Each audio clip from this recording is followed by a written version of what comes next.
I see y'all out there driving around, ride sharing. I see you, at nights cleaning buildings or cleaning people's houses, taking on that second job, getting that side hustle, going delivering some pizzas. Well, guess what? Stop wasting all your efforts. Stop buying stupid crap.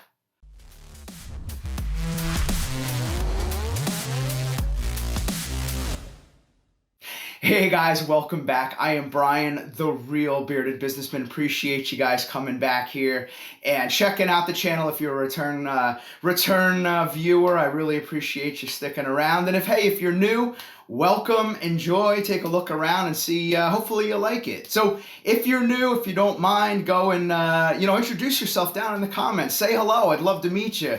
And if this is interesting to you, hit the old subscribe button and hit that like button. It's like the standard intro, I guess, here on YouTube in 2020. So welcome. Hope you enjoy, and let's get started here, right? So today's video, I want to discuss a topic that is not, I guess, is kind of near and dear to me.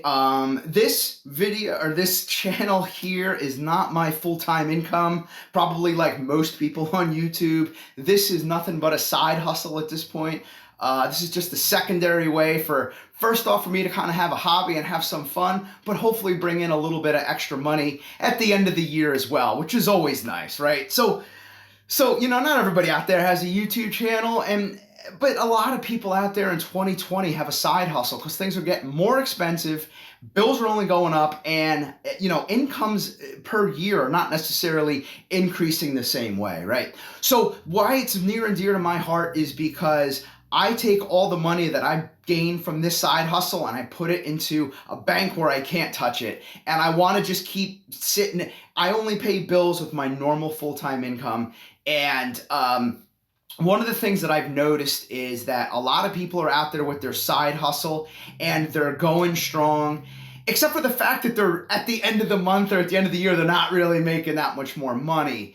And so this is kind of one of the things that I just wanted to kind of go through and describe maybe how I'm not wasting my money with my side hustle. And hopefully some of those things help you out as well, right? So number one, stop buying all that useless crap. Stop buying the garbage that you don't need. You think you need it, but really at the end of the day, when you sit back and you think about it, you go, do I really need it? And if you don't need it, and if it's a want, maybe you don't buy that. And you take that $100 item or that $200 item and you forget about it. And you take that $100 that you gained from your side hustle and you throw it in a bank.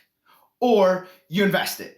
Or you do something like that, right? So that's kind of what has helped me is I've started really taking a harder look at what are my wants, what are my needs, and what can I forego. And at the end of the day, I'm not missing out on anything, right? So that's where a good chunk of that side hustle money can be saved right there, right? So let's get into some strategies for how to make that side hustle money work for you, right? So first one, and this is probably what I'm always going to say, is pay off any credit card debts, any bills, anything that's hanging over your head, any back taxes, whatever, anything that's hanging over your head that is stopping you from being more financially independent, right?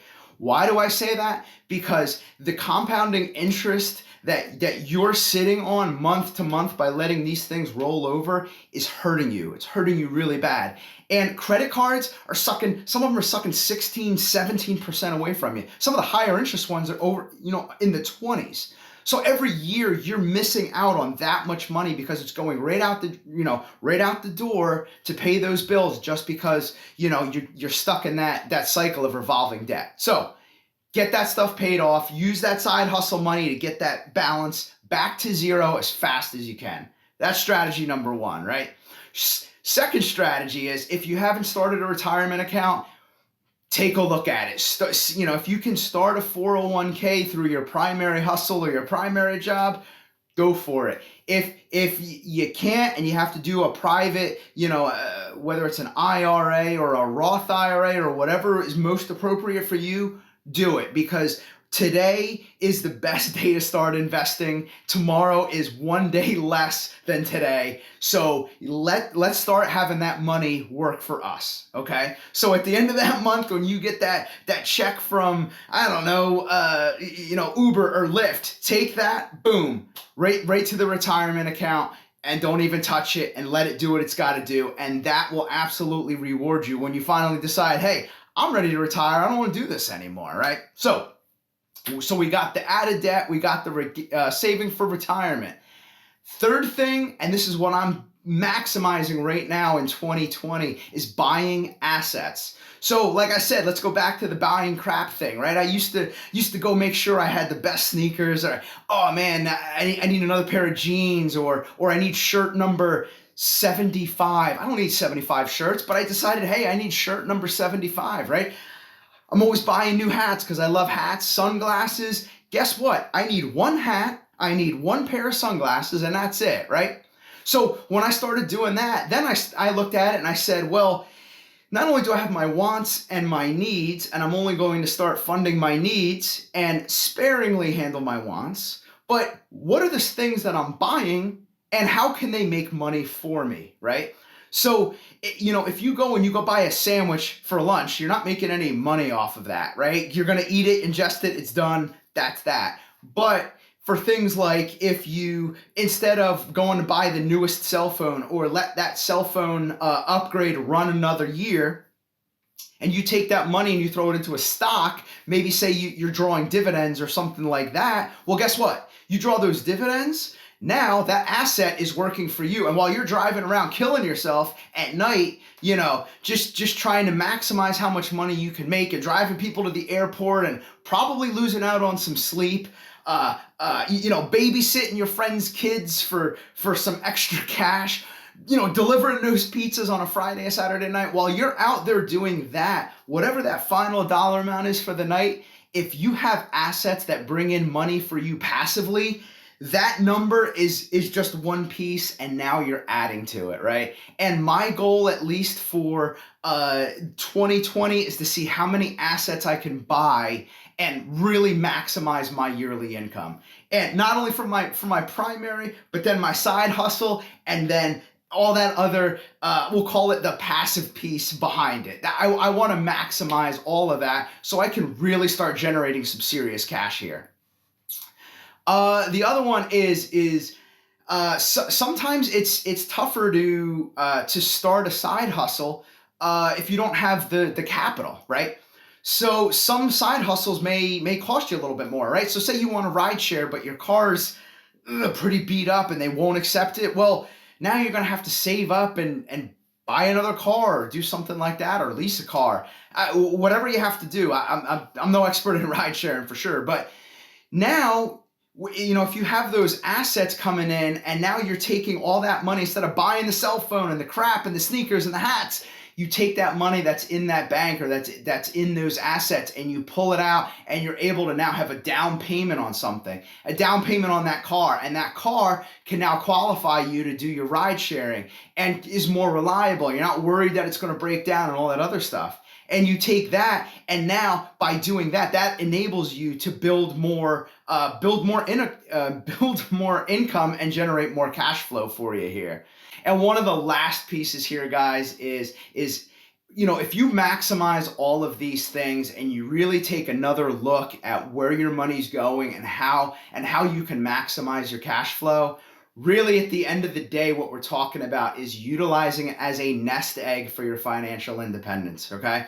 So from where I sit, my primary job is my primary job. If I lost it tomorrow, I would be worried. I would be stressing out. I'd have to go find something immediately, right? But as your financial independence nest egg grows, so that fear falls off every single month, because now your nest egg is growing and growing and growing, and you can utilize that money. That money is security now. That money is your power.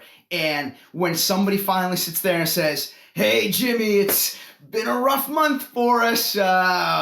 We've decided that your services are no longer needed," it absolutely takes a lot of the stress off And you don't maybe you don't need to go find that side hustle tomorrow, or you don't need to go find a new primary job tomorrow. You can utilize a little bit of your nest egg to absorb that shock, that financial shock, get back into that side hustle, and then sit there and reevaluate whether you really want to go get another primary job, or you want to, and you can do this right now. For me, if you're anything like me, that decision is still years off, but literally I've only been at this for a year, and I can already see that path to where if all of a sudden they call me up tomorrow, which I hope they don't, but if they call me up tomorrow and they say, Brian, your services are no longer needed, even after a year, it's not going to be as big of a shock as it was, say, this time last year. I'm still going to be bothered. I'm still going to be nervous, and I'm probably not going to sleep all that well at night. But I at least have a nest egg that I know no matter what I do today is growing and getting bigger. Yeah, every day that fear just falls off just a little bit more. And hopefully to the day when I can sit there and say, hey, my services are no longer needed. I'm doing whatever I want to do. So hope you guys enjoyed that. Hope that made sense. Hope it helped you out, really. Because one of the things is I really want to see people succeed and help them out any way that I can. And it does bug me a little bit when I hear people, they're really busting their butt, working 5 hours a night after work, working all weekend long, so they're working 7 days, and they're still not getting any more value out of that, and all they're doing is just basically letting that vicious cycle continue. So hope you guys enjoyed it. I had a blast putting this video together for you. Like I said, near and dear to my heart, and wish all of you guys success in your side hustles and your investments and on your journey to financial independence. And with that, I'm out of here. I gotta go get some dinner, and adios, and I'll catch you on the next video.